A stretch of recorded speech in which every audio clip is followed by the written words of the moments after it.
To build a car for the future, or a concept car as it's known in the car industry, is a dream job for all car designers. With such a project, they have the opportunity to test new and somewhat different design solutions, as well as having considerably more freedom with their creations. Concept cars are the car industry's way of showing what cars of the future will look like.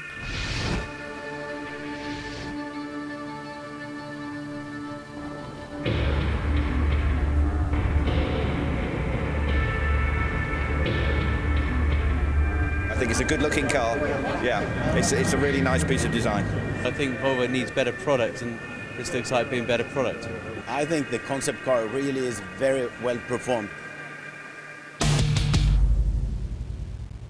The new S60 concept is one of Volvo's most important concept cars ever.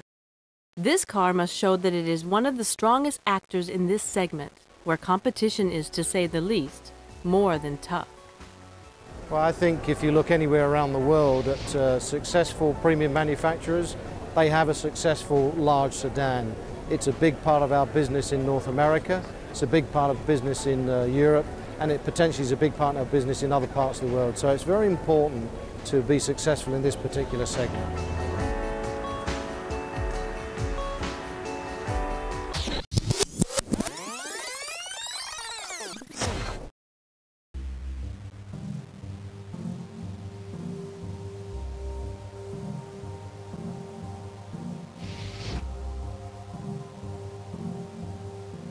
To have it in nice balance, we have it on the doors and we use it on the tunnel. In February 2008, the first sketches were made of the new S60 concept.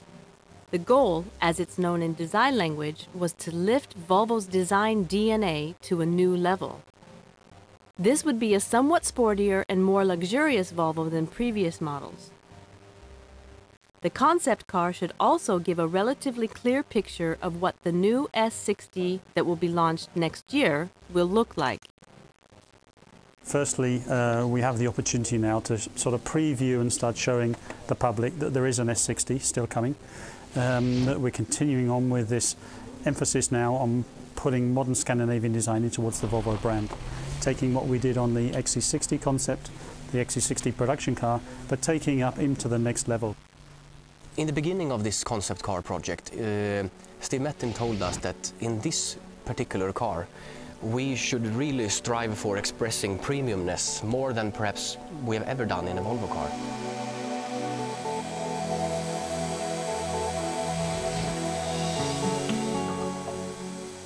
Building a concept car is a complicated process where lines, angles, and measurements from sketches and drawings, under the pressure of time, must be transposed into actual production.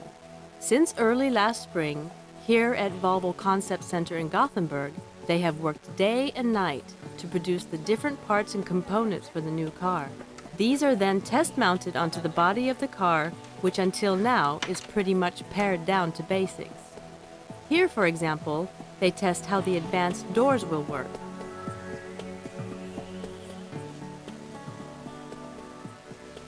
Volvo's chief designer, Steve MATTIN, likes to work with a relatively small but close-knit design team, where a major part of the production is also done in-house.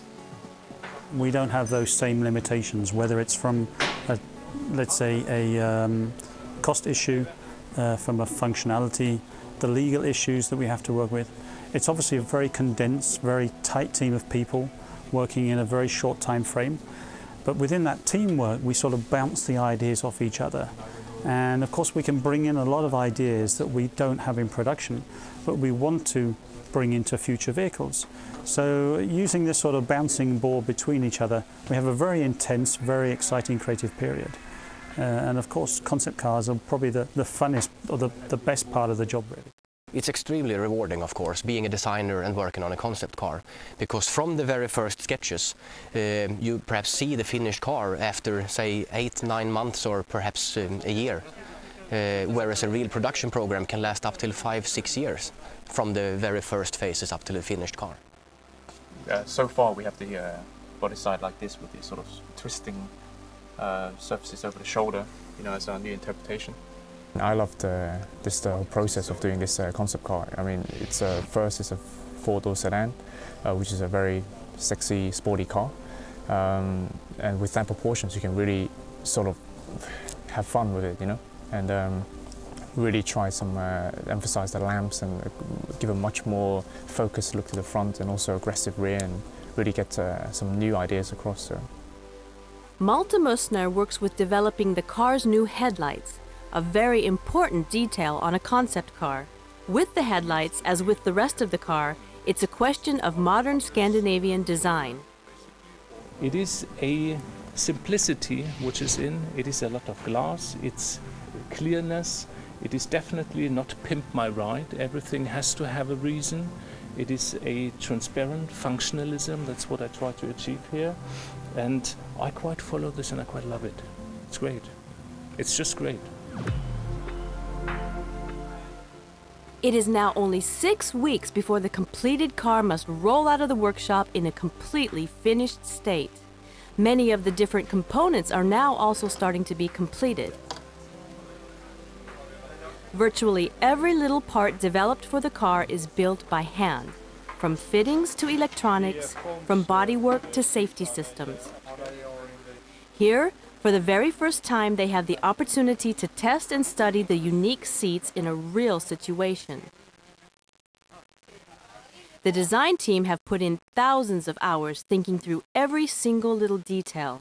But without the help of computers, it would have never been possible to produce a completely new car in such a short time. Since he came to Volvo some 3 years ago, Steve Mattin has chosen to work following a design idiom that he calls modern Scandinavian design.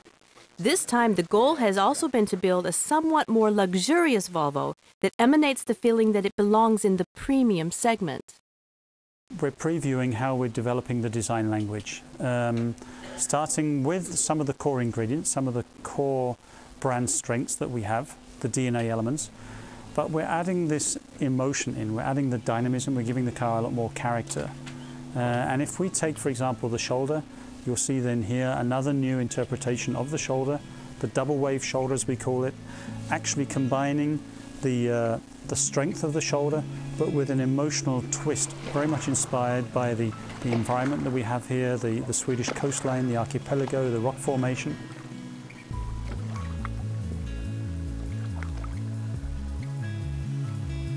In this particular car, I think that the crystal center stack is an example, an exponent of what premium could be in a Scandinavian car.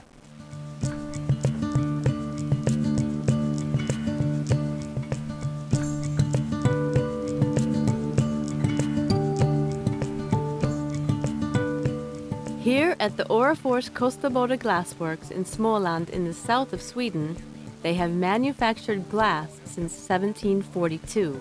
But this is the first time that they have received such a, to say the least, unusual assignment. I think one has talked about this for years within Volvo, to sometime try to take this opportunity of using perhaps the most Scandinavian or Swedish material that you possibly can imagine in a car. And now finally we got the opportunity to do this. This is the first time in the history of the motor car that Swedish crystal has been used in this way. I'm a firm believer that this is the first crystal car ever made in the whole industry. For the glassworks, this is also something completely new, but something that they would be very happy to continue doing. But even if this is crystal art of the very highest level, there will almost certainly not be any center console made of crystal in Volvo cars of the future. Nope, this is unique and is best suited inside a concept car. I think it looks amazing. I mean, much better than we expected, really. So I think we are very excited right now.